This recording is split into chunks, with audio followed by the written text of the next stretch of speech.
今天是2026年6月5日啊，今天我们讨论一只股票，这只股票昨天晚上暴跌叫做博通，股票代码是 IVGO。那么今天我们讨论一下我们是否应该值得去买入呢？到底这里面是陷阱，还是我们能够吃到肉的一只股票呢？一会儿大家在听完之后呢，你大概就知道你到底是否需要去买我们今天所有的主题是来自华尔街的一个交易方法交易方法是一套绩效思维和多空思维。因为今天这个博通它算是反人性交易里面的综合体的一个体现。我相信在这节课你听完之后你将受益匪浅，你可以来决定你是否买与不买。你听听我讲的方法是否是有一定的道理因为我们很多的散户朋友他是按照这个人性的这个发展的方向去交易的，这里面有非常大的陷阱。因为我之前的课程讲的非常的多这里面涉及到很多的这个交易的一些反人性方法，恰好在博通里面它什么都表现出来了。我今天采用的这个录屏呢是一镜到底的录屏，因为这样我剪辑比较简单，方便今天大家更快的能够看到我完整的分析视频。但是我会讲的非常的仔细因为我中间不会停，然后呢，当然中间也会有废话比较多，是因为我讲的非常细，所以说大家一定要耐心听完。如果说你还没关注我的这个我的频道你现在去关注我，然后这样，我们现在看一下现在的时间现在的时间是台北时间1点钟纽约时间是凌晨1点钟东京时间是2点08。然后我今天会讲的非常详细今天我会从下面几个方面给大家讲。第一个反人性是赌财报第二个反人性是我们要研究散户有没有出场第三个呢，我们要研究这个杀掉散户的停损价格。第四个，然后我们会介绍一下我们的大盘分析。那么第五个呢，我会给大家讲这个资金密集度的问题因为博通昨天这几个方面全部表现出来，因为我们之前在交易很多股票的时候，不像博通这么完整，明白吧？所以说博通是个最典型的，我希望大家一定要耐心听完然后我先讲一下我的宗旨我的宗旨，因为我们知道是华尔街的一个反人性量化方法我先讲一下我们一个大概一个操作逻辑大家听我说完，我会跟大家练一下大众停损没有耐心或恐惧的位置是我们一个开仓位置大众贪婪的位置是我们平仓的一个位置，大众摸底抄顶的一个位置是我们动手买卖的一个位置所以我们所有的交易都是反人性。那么现在我们进入博通，我们去从各个方面从刚才我讲的那几个方面我们去拆解，就是博通我们这个位置是否应该买进你看你能不能理解我的这个反人性交易方法然后我们现在去看一下我们的博通博通我昨天在这个好像看不到我昨天的这个 YouTube 账号里面已经第一时间在盘前，昨天晚上盘前就给大家发了博通了大家之后可以自己去看一下然后我们现在打开博通，现在这样因为为了把我们这个课程的难度进行分解然后我们先讲博通这个个股我们现在不讲这个美国纳斯达克和标普，我一会儿再讲，因为怕这里面会引发冲突，到时候你这个到时候你会发现这里面有很多矛盾。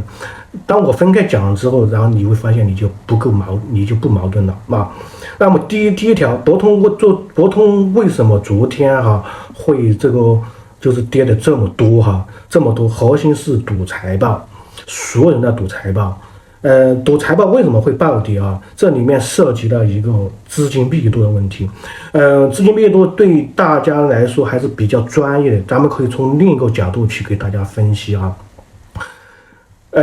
就是说大家对它的期望太高所导致的暴跌，明白吧？我给大家举一个真实的例子，比如说你家小孩刚开始你觉得他考过80分你就很满意了，对吧？他考试的时候，然后呢当它到了80分的时候，你就想它能不能考85分，然后85分到达之后呢，然后你希望下次考试能不能考90分，然后后面就依次这样一个循环，让他考95分啊，然后后面你又跟他提最高要求，能不能考过99分，然后突然猛一天啊，就是股票暴跌，发现啊，原来每个投资者都希望啊，博通这家公司能不能够考100分啊，所以说他就达不到，他可能考一个99.5分，结果他还是不能让投资者满意，所以说引发的暴跌啊，是我们的期望太高，导致所有的资金都在去赌博它的一个暴涨，所以说因此呢一个暴跌。那么博通这家公司，咱们昨天看它财报啊，是不是其实算是比较好，是吧？就是我们说按照100分我们要打分嘛，我觉得跟它打一个90分以上肯定是没多大问题啊，就是我们的预期给它拉满拉得太高，导致的这个暴跌啊。我这里有个反人性方法，我建议大家啊不要去赌财报，因为这个啊，如果说你对一只股票、对一只行业啊了解的不够透彻，对里面的市场人气啊、对资金密集度理解的不够透彻，对这个预期了解的不够底层的话到时候你会产生一个重大的这个错误啊，重大错误。为啥这原因？因为我本人是做量化领域的我前2年一直都在开发这个人工智能量化交易和程序化量化交易，我对这个都非常了解。因为我们跑完了历史上大多数优质股票的这种赌财报的结果，我们就发现你的成功的概率只有40%，就是为什么会这么低啊？如果说你是用期权去赌的话，你的成功的概率大概在20%左右，会降得更低。期权为什么更低？因为期权需要它的价格要达到一个极端价格，你的期权才能挣钱，明白吧？所以说，为啥大家不建议大家赌财报？因为按照我们股票的一个正常分析来说的话，我们在不赌财报的情况下，我相信我们的成功率你肯定能够达到70%到80%，明白吧？反而赌财报或者说通过期权去赌，你的成功率会大幅度的降低，明白吧？就这个原因所导致的。因为赌财报取决于对它的预期，还有跟它当前的价格有非常大的一个关系啊。赌财报真的是赌啊，你真的是没有一个很好的东西的，因为咱们都知道，在美国的股市很少涉及到内幕交易，像博通这种超大型的公司，你要通过内幕去赌财报是非常难的啊。即使你能拿到内幕，我告诉你，有时候你分析都没那么准，因为整体来说，它整体是这个预期所导致的一个结果。如果说你对预期分析的不够透彻，就会出问题啊。不是说你有的时候我们在做单的时候，并不是说你第一时间你拿到这个财报之后，拿到我们的这个内幕消息之后你就能成功。实际上成功的概率都不高，反而还会增加你的执念，你的执念就导致你一股不卖，明白吧？然后我们分析完这个财报之后因为它实际上是要资金密集度就这么来的然后我接下来再给大家讲一下这个散户有没有出场首先来说虽然我们是逆向思维、逆散户思维我们的方法论和这个散户是基本上是180度反着。咱们的很多散户朋友，他们喜欢研究什么东西呢？研究这个主力有没有出来，对吧？那我今天我告诉你因为我在我之前的这个视频教程里面我讲的非常多如果说你还没有订阅我的频道麻烦请订阅我，点一下下面的小铃铛，你就可以订阅我的我今天讲的是纯干货，今天我是第一次讲以实盘的分析的方式来进行这个教程的一个解读，因为这样的话我们更容易去用实际去参与，或者说去跟踪，那么这个博通到底未来上涨还是下跌因为我们的操盘方法是以职业交易员操盘方法，而不是以一个业余交易者的一个操盘方法，明白吧？那我刚才讲了咱们的这个散户朋友是喜欢研究主力有没有出来，但是我建议你今天尝试把这个思维转化一下，我们应该去研究散户有没有出场。散户出来了，我告诉你，股票不会跌，啊。但是我刚才说我们这有个前提啊，我现在没有跟大家讲纳斯达克和标普，我们现在就单纯的讨论博通这只股票啊。我们现在把这个难度给分解开啊，你得跟着我的思路去思考。散户有没有出场？那我们现在在研究啊，因为我相信每一个投资者啊都是从散户过来的，对吧？那我们来看一下，那我们知道啊，从这儿大概是从这个，我看一下是几月几号，应该是从4月20号开始到现在啊，美股是不是涨得非常猛？但是博通从4月20号到现在是一分钱都没涨过。一分钱都没赚。如果说咱们的散户朋友你是一股不卖的话啊，你真的一分钱都没赚，明白吗？那后面这个暴涨之后，如果说你还没有出来，我告诉你，真的是一分钱不赚，明白吗？我们的散户朋友他是脑袋一根筋儿，买进去之后赚点钱，以为把握到大牛市了，以为买到底部了，所以说才用一股买，就是我们所说的执念。你的策略不够完善，但是你今天听我的反人性交易方法和这个多空思维，你逐渐去改进你的这个一股不卖的这种固有的思维，因为这叫执念，执念对大家都不是很好。因为我们做股票买卖目的是赚差价，不是成为他的股东，明白吧？然后我们看一下啊，那么我们看一下这只股票通过一个暴跌，那我们散户朋友有没有出来？我举个简单例子，你买了$10,000，对吧？比如在这个地方你一直都在买啊，买了$10,000，还中间还加仓了啊，加了很多。然后呢，一波暴涨之后，因为你贪婪了，所以说一股不卖，掉下来了，你恐惧了，然后呢，你可能是没有做好计划啊。我告诉你，昨天晚上散户出来的非常多。如果说你不是站在我现在这个思维啊，你基本上来说，你昨天晚上那个暴跌，你已经出货了，已经出来了啊。像这种暴跌，80%的散户都要出来，因为在我们这个人性领域啊，在我们交易心理学里面啊，就是得而复失，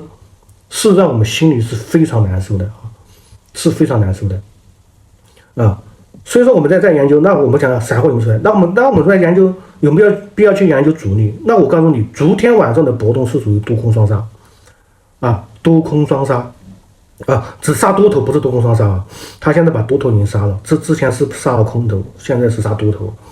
啊。那我们知道主力资金，咱们都知道，在我们这个交易这个参与者的类型里面，第一个有我们这个散户朋友，对吧？第二个有我们基金公司，但基金公司分了很多类型啊，有我们的短线量化基金，有我们的中长线量化基金，有我们这个就是属于我们的内部交易的这种，也不是交易内部，就是非常专业的，对这只股票研究非常透彻的这个股票大助手啊。那么这么多人在里面参与，我告诉你啊，很多基金就是除了短线基金啊有非常强的这个止损意愿而外啊，在我们这种中长线基金啊，乃至我们这个股票大助手啊，就是我们的大资金，他们一般来说他们没有止损的啊，他们没有止损的。那么我们知道主力它肯定是没出来的，那主力在上面有没有出来？我们知道主力它有很多啊，主力它一定是分批减仓的啊，主力一定是分批减仓的，除了我们的散户朋友。我们散户朋友80%的散户都不会减仓，啊，都希望能够卖到一个无限高的一个价格啊，但是被这个无限高的价格给吞噬了，就是我们所谓的一念成佛和一念成魔。昨天晚上我告诉你啊，买的博通这只股票的人啊，一定是和贪婪和恐惧之间啊切换，我告诉你就那个半个小时之间，知道吧？以为出了财报暴涨，结果那一瞬间暴跌。明白吧？所以说这就是一念成佛，一念成魔，真的是你就那么几个小时，让你产生了180度的大转弯啊！啊，如果说还没有订阅我的频道哈，请那个订阅我的这个频道，真的都挺漂亮。然后我今天我现在再跟大家讲这个，咱们都知道。然后我下一个叫做猎杀位哈，猎杀位应该是各位朋友啊，你是第一次听说这个概念啊，尤其在我们华尔街的这个量化里面啊，这种交易方法里面啊，杀你的止损位啊，这是非常常见方法。但我今天讲的还是我相信我今天我讲的这个猎杀位，大家之前肯定经历过。就是为什么你买了一只股票之后，你受了止损之后呢，然后止损把你打掉之后，为什么又反向的上涨上去了？知道什么原因吗？因为你设的止损位不够科学，明白吧？然后我们开始看一下博通啊，因为我相信啊，你现在听了我这集实盘交易的课程啊，还是课程，不是分析啊，那么你就理解到啊，那么你接下来应该怎么去设止损位？我讲废话有点多，因为我想是一镜到底，到时候大家能够看到我的视频啊，尽快的看到我的视频。然后我们再看一下啊，在这一波博通的这个暴跌过程中，哪个点位不能破？大家先看一下这个，是这个点位还是这个点位不能破？大家心中有没有底？有了吗？好，然后我现在给大家讲啊，博通如果说翻开昨天的一个价格，然后404.8这个价格是可以破的啊，这个价格是可以破的啊，我这儿给大家讲。然后我们再看一下啊，在这轮下跌过程中，394.65是不能破的，因为394.65是一个重大的一个趋势点位啊，这个点位一破，真的是趋势就变了，明白吧？所以说昨天晚上，我昨晚上，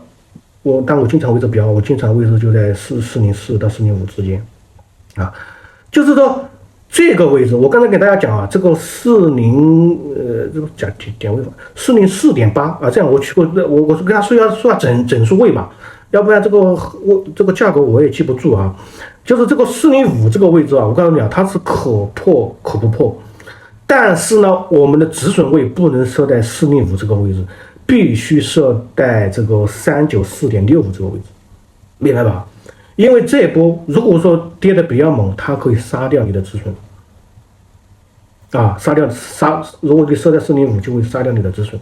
因为我们现在交易方法是反人性的啊，因为我们不是说让大家去扛单啊，万一买到一个垃圾股，你扛单不是扛到当股东了吗？对吧？所以说我们在做的时候啊，一定要谨记啊，这个叫猎杀位，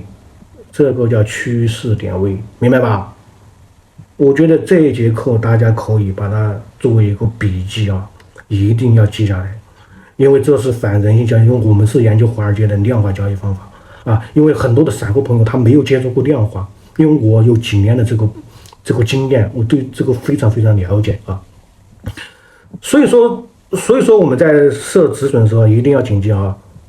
大家记住啊，以405这个地方不能设止损，405地方左右是你进场做多的一个位置，而你的止损位放在394，这是非常科学、非常合理的。但我不能说百分百啊，我们都知道都是个概率啊，都是个概率啊。我刚才给大家讲啊，这个东西我们在设止损的时候，通过这样的一个设止损，我相信你就做得非常的科学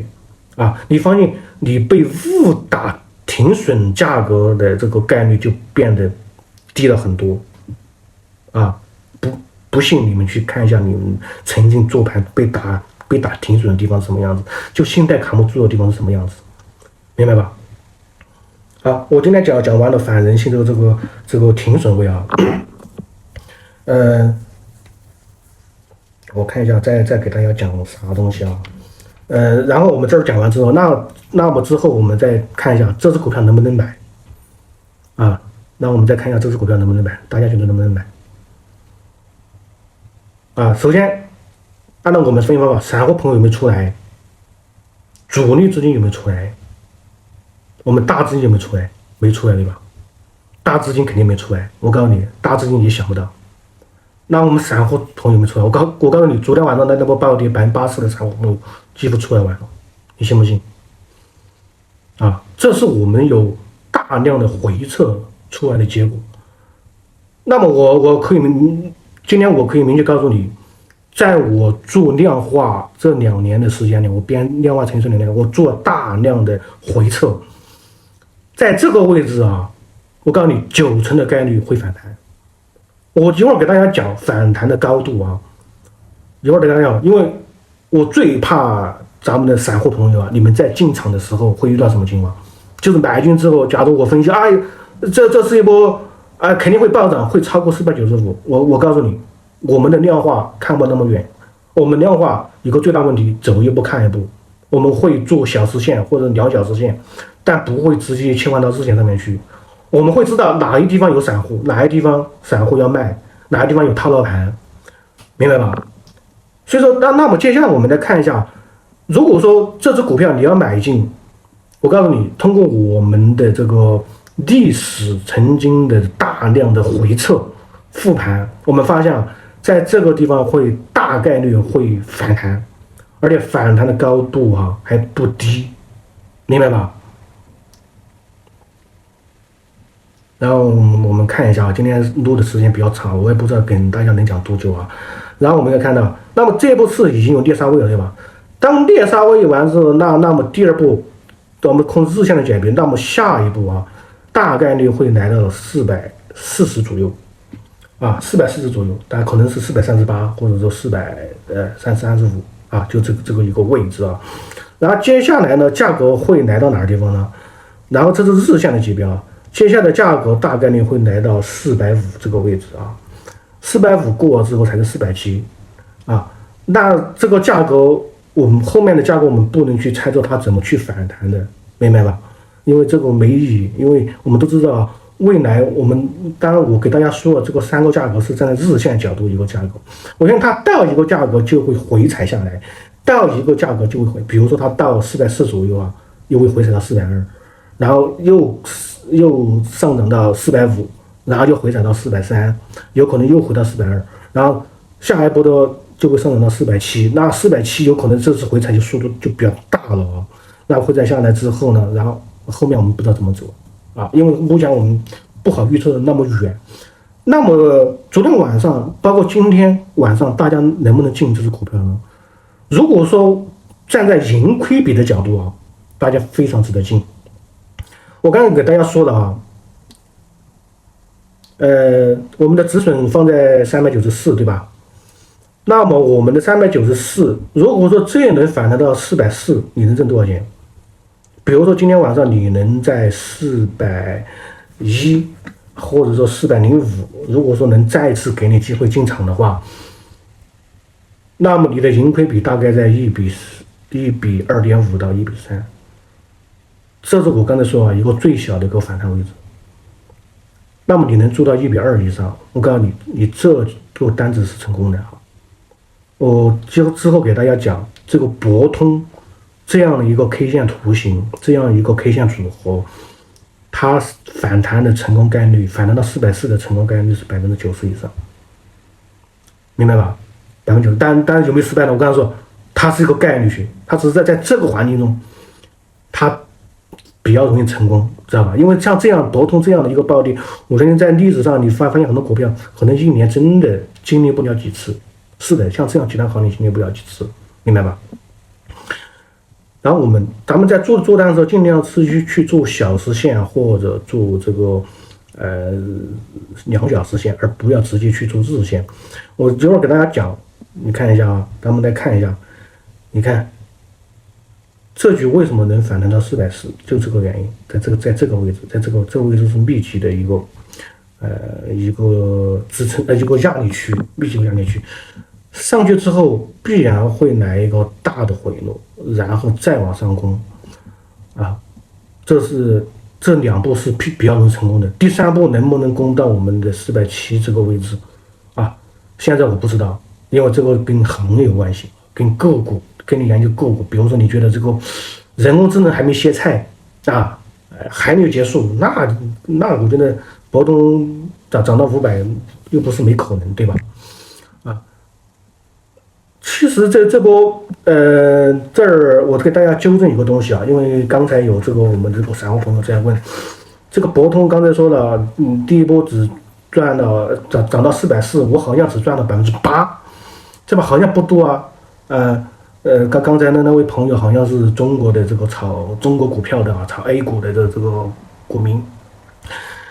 可能是我个人觉得他可能是这个做涨停板做的非常多咱们来看一下你看涨停板，大家来想一想，中石油、中石化，这个中国的这个那几个银行股，有没有天天涨停的？没有吧？中石油那么一年你也遇不到两个涨停，为什么原因？首先我们看一下博通这家公司市值是多少？2万亿美金。2万亿美金，如果是把它换成中国的人民币，那不对应的市值是14万亿。中国哪只股票市值有14万亿？没有吧？百没有，对吧？首先我们买的是优质的股票，我们不是买的一些小型的股票，因为优质的股票我们赚钱更稳，明白吧？而不能说去买一些小盘股，小盘股是波动非常大，但是前提是你要买到好的价位，但是最怕是买进去之后它遇到利空怎么办？像博通这家公司，除了财报有利空，我告诉你，其他时候它本身没有利空，明白吧？大家一定要谨记啊！我们买的是优质的股票，我们和散户想的不一样，我们一定要买这种，就是这种美嘎七、美股七姊妹，加上博通，或者我们再加上我们这个台湾的台积电，明白吧？然后我现在继续给大家分享这个大盘。大盘啊，我个人觉得啊，大家不要，我们现在分析标普吧。如果说大盘，如果说你看仅仅是看日线级别的话，你很可能认为这一波有个大的回落。但是我相信各位朋友，你们做日线，那东西那可得耐心哦，那可要耐心哦。我告诉你，这一波如果说又创新高，我告诉你，你头脑发麻，明白吧？因为你的周期看得太大了。像这一波我们做单大概一般都是看1小时或两小时，日线只是作为我们一个主线，明白吧？那我们再看一下，我昨天的视频里面也给大家讲了，我昨天的短视频我发的非常的及时，我给大家说这个美股会出现一波2小时的一个下跌，我没有给大家说过日线下跌，因为日线下跌谁都不知道，明白吧？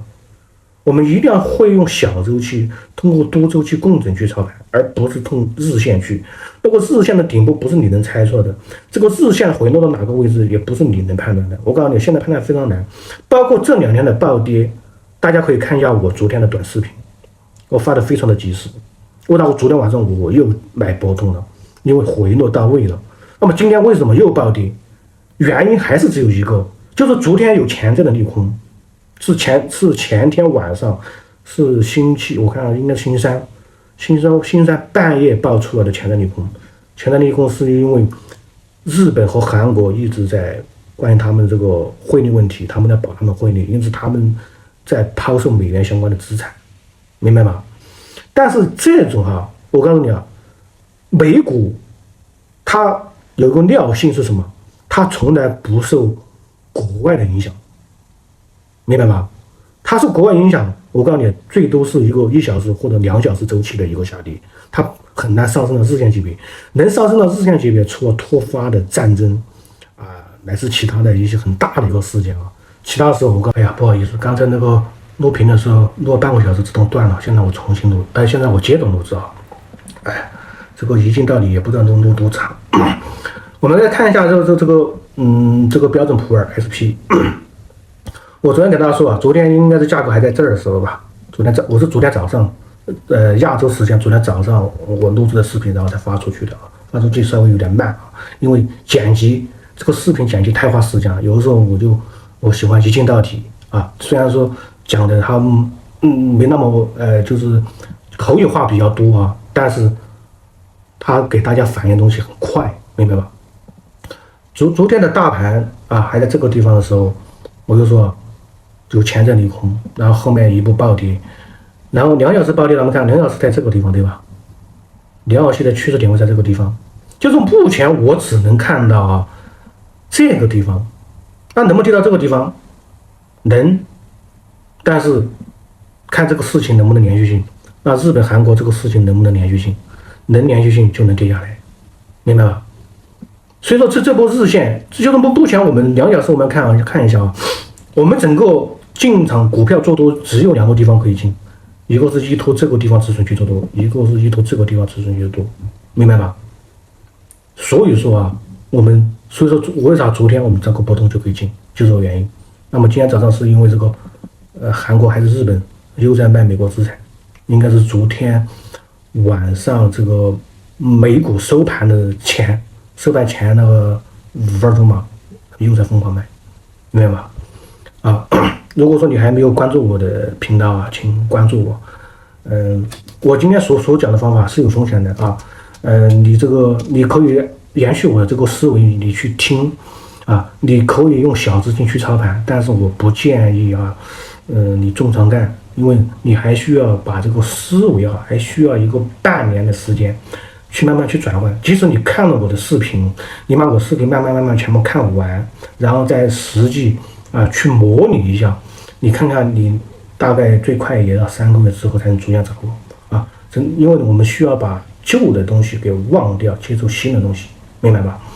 我今天的分享就是这些啊，谢谢大家。